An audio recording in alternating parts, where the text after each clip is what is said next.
Salut Steph pour la Freeride TV.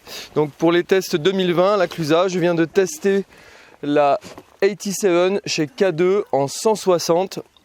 On est sur une board avec un pintail, donc une spatule plus grosse à l'avant, une spatule plus fine à l'arrière, un camp classique et on a du setback. Donc c'est une board qui a une spécificité, c'est qu'elle a un noyau en bambou, donc elle se travaille vachement bien, c'est assez souple. Mais par contre, dès qu'on accélère, c'est une board qui encaisse vachement tout ce qui est trafole, même sur la piste, elle avale tout. C'est vraiment très très confortable à rider. Le bambou, c'est vraiment efficace. Le toucher de neige est excellent.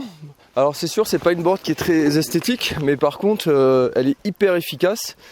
Là je l'ai pris en 160, j'aurais pu prendre la taille en dessous parce que ce sont des patins qui sont assez larges, mais le changement de quart est assez rapide, on le sent pas du tout justement un peu plus large, la board est très très vivante sous le pied, c'est très agréable à rider.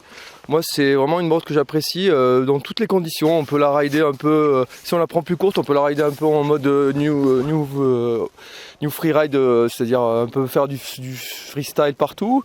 Et en poudreuse, en 160, vraiment hyper efficace, mais je pense qu'en 155 c'est pareil.